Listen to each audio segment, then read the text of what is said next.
Here's your news for January 17th, 2020. We're kicking off with some potential big news as The Undertaker has been spotted at the WWE Performance Center. The Deadman has spent his time there speaking to the NXT Superstars and giving them advice, but it's interesting that he's at the center so close to the Royal Rumble pay-per-view. It seems that there is a possibility for Taker to work this month's show, or possibly the Saudi Arabia show that will take place in February. The Phenom last wrestled at Extreme Rules in July, where he and Roman Reigns defeated Drew McIntyre and Shane McMahon, and it'll be interesting to see what condition the former world champion is in if he returns.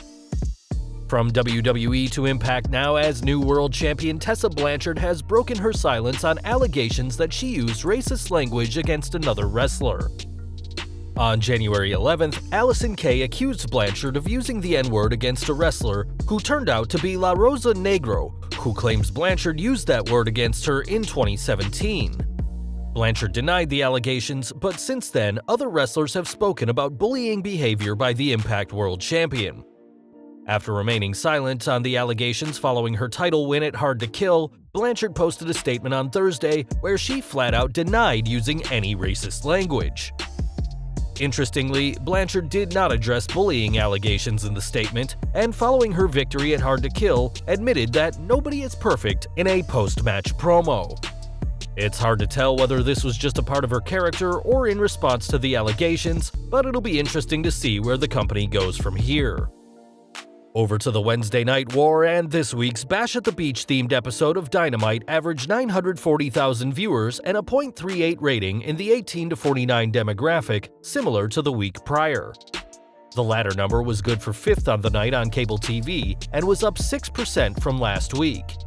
As for NXT, they suffered a 3% loss in viewers, averaging 700,000, though they did score a .21 in the 18 to 49 demo, up 11% from last week, and the Gold brand finished 31st on cable in the category.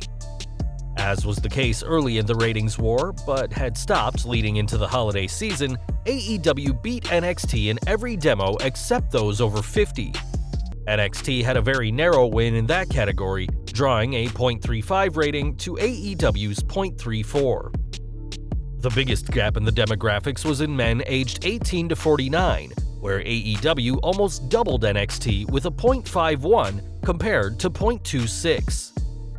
The only major sports competition was an NBA game on ESPN that averaged 1.128 million viewers, while news programs were up from their usual numbers. One man who knows all about working in WWE as well as out of it is Rob Van Dam, and the former WWE champion is seemingly enjoying his recent divorce. Not only does he have a girlfriend, but she has a girlfriend as well, though this relationship has found Impact in hot water. Following a very steamy scene between the trio, Twitch pulled their affiliate status with Impact and banned them, and there's no word on when the issue will be fixed. Clearly, Van Dam's relationship got the attention of both the internet wrestling community as well as some powerful folks at Twitch, but since Impact found Access TV as their new TV network, losing Twitch may not be a big deal. With that said, Twitch was still a platform where fans could enjoy the show, and now it seems that Van Dam's triple threat in the bedroom got them banned. Back to WWE now, and 2 weeks ago, Sheamus returned to SmackDown, and the Irish superstar has picked up where he left off as a singles mid-card star. Returning in a look very similar to his early years, WWE Creative and Sheamus went back and forth on how to present him, and one idea was flat-out terrible, as Sheamus described, "I get back and I got these notebooks of ideas from Creative, with like a small mustache and suspenders and hair pushed over to the side. One of them looked exactly like Jack Gallagher, who's on 205 Live, and I was like, you know we have someone who looks exactly like this here, you know that, right? It was just like, man, if I do any of those pictures, I'd be done. I'd be toast. The slagging I would have got just from my granny, it would have been terrible." It's interesting that no one in Creative picked up that the new look was a ripoff of Gallagher, and it leaves us wondering whether the writing team watched 205 Live at all. Sheamus also asked whether he could bring back his old entrance music, but was denied. And what do you think WWE should do next with Sheamus? Leave an answer in the comments below. Over to Raw now, and after Mojo Rawley became 24/7 champion this week, the hyped superstar has now said he wants to legitimize the gold. In a minute-long video that shows Mojo cleaning the title, the 24/7 title was established May 20th, 2019. Since then, there's been 84 different title reigns among 34 different people. I am the only person that did not run and hide after my victory. So what am I doing right now? I'm cleaning the coward off of my title. Because we ain't playing hide and go seek with this anymore. Nah. Y'all might think it's smart to run and hide after your title win, but as the smartest and most educated guy on the roster, documented, I'm telling you it ain't. This title's in need of a facelift, and I'm going to be the guy that gives it to it. Catch me on Monday Night Raw this week to see what I'm up to. God, this thing's so filthy. the Andre the Giant Battle Royal winner proved he can cut a decent promo on his own and teased something big for this week's Raw. Time will tell what Mojo has planned with the gold, but expect something interesting from the new 24/7 champion. More title news now, and we all know WWE has plenty of titles across their brands, but it looks like the WWE United Kingdom title will soon get a name change. According to PW Insider, the company is considering changing the title that is currently held by Walter. As they said, there's been a lot of talk of late that the WWE UK Championship, currently held by Walter, will be rechristened the NXT UK Championship to bring it in line with all the other NXT UK title belts.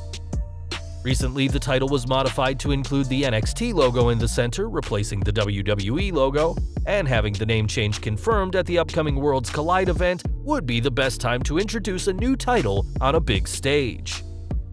We've got some more news now on the sad death of Rocky Johnson, who died aged 75 on January 15th. A great man who changed a lot about the business, it's not surprising that there's plenty mourning him. And now the Associated Press is reporting that Johnson was dealing with a recent illness. As stated by Brian Blair, the Hall of Famer thought he had the flu, but it got much worse, saying, "He was just under the weather. He thought he had the flu or something. I said, 'You need to get checked out, Rocky.' He said he'd be okay. Then he missed this Sunday a few days ago. When I talked to him again, he said he still wasn't feeling good and he still missed church. He still didn't get checked out. I talked to Sheila and she said he was just being stubborn. He died at home today." Since his death, Vince McMahon, Triple H, and more have commented on this terrible loss, and though Rocky Johnson is gone, he'll never be forgotten. On to a big story coming from AEW now, as Taz has officially signed a contract with the company. AEW broke the news yesterday that the former ECW World Champion has signed a multi-year deal with the promotion, and posted a video of Taz signing his contract backstage at the Bash at the Beach Dynamite. Taz's AEW debut took place back in October, where he worked as a guest commentator for the third edition of AEW Dark, and he also filled in for Tony Schiavone on the New Year's Day edition of Dynamite. After calling this week's AEW Dark tapings as well, Taz tweeted that he had signed, saying he is beyond proud to be on the AEW team. Before news went public of his signing, Taz took to Twitter to address his career, telling his followers that the Taz Show podcast will be on hold for quite some time. This signing is just the latest piece of big contract news for the company, as it was announced earlier this week AEW has signed a deal with TNT that will keep Dynamite on the air through at least 2023. In addition to this, the new TNT deal also includes launching another night of AEW action in the form of an hour-long show, so fans can expect to see a lot more AEW coming soon. Back to WWE now, and John Cena has held nothing back regarding his future in the company. After an incredible career that saw Cena become one of the most loved and loathed stars at the same time, an introspective by Collide gave fans a refreshing take on the man behind the 16-year run. When asked about when he was returning to the ring, Cena seemingly confirmed his retirement, saying, "Dude, all this stuff is great, but if it stops tomorrow, I'm still okay with me. I know the good things that define me, and I know the qualities I have as a human being. I'm going to move on and go forward. I know that all this is borrowed. I'm just grateful to have it and grateful to be able to contribute. I don't want to be greedy as a performer, and I see that a lot in sports entertainment. The movie The Wrestler was centered around a guy who can't let go. I'm being a shitty human being because I can't let go of this thing.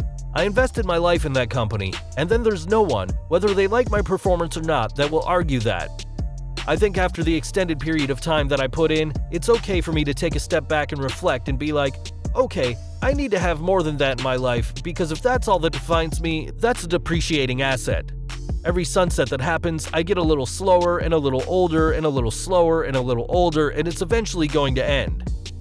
Cena would later continue, adding, "That's been 3 years of hard conversations with that dude looking back in the mirror, and I'm at peace with where it's at. I want to contribute where I can.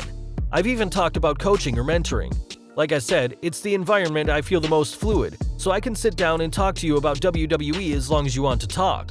But what I don't want to do is take somebody who has spent $50 on a ticket for themselves, their partner, their families, they bought souvenirs, they bought popcorn and paid for parking, and have them look at me like, he used to be something, you know?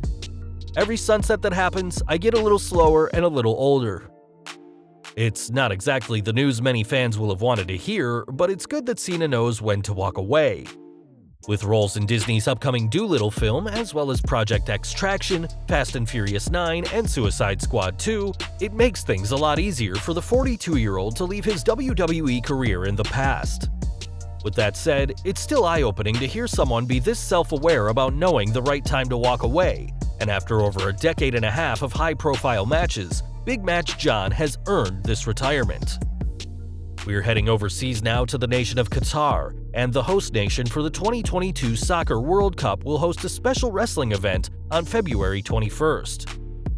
At the Super Slam 2 event from the Ali bin Hamad Al Attiyah Arena, the Qatar Pro Wrestling promotion will welcome several stars from ROH and Impact, including former WWE World Champions such as the Great Khali, Mark Henry, and Alberto Del Rio, who is the QPW World Champion. Eric Bischoff will oversee the event as the QPW GM, and so far, matches announced include Enzo vs. Brian Pillman Jr. and Brian Cage against Michael Elgin. Other names confirmed for the show include Kevin Nash and Road Warrior Animal, as well as Matt Sydal and RVD, though hopefully the master of the 5-star Frog Splash won't get this show in trouble as well. Rich Swann, PJ Black, and Caprice Coleman are also announced for the show, and fans in Qatar should prepare for a huge night of entertainment with such a stacked lineup. And finally today we're ending with news from Marty Scurll, as the British star has been announced for one night of NWA's post-Hard Times TV tapings. Scurll will be in the front row of the crowd at their power taping in Atlanta, Georgia on Sunday, January 26th, and fans can check out the show when it starts at 3 p.m. Eastern. This will be the second taping after GPB Studios hosts the Hard Times pay-per-view on January 24th, and an interpromotional match has been announced for the show. At the event, NWA's Nick Aldis will face Villain Enterprises' Flip Gordon, and this came around after Scurll confronted Aldis at the NWA's Into the Fire pay-per-view last month. Aldis, the reigning NWA champion, has been involved at angles in both ROH shows this past weekend, as he attacked Gordon at center stage on Saturday night before taunting Scurll and Brody King. The next night, Aldis, alongside Camille and Thomas Latimer, showed up at Honor Reign Supreme. Gordon and King tried to get into it with Aldis and Latimer before security broke things up. Recently, it was confirmed that Scurll had re-signed with ROH and is now working on their booking team as well, and it seems the British star is wasting no time in doing big things alongside the NWA.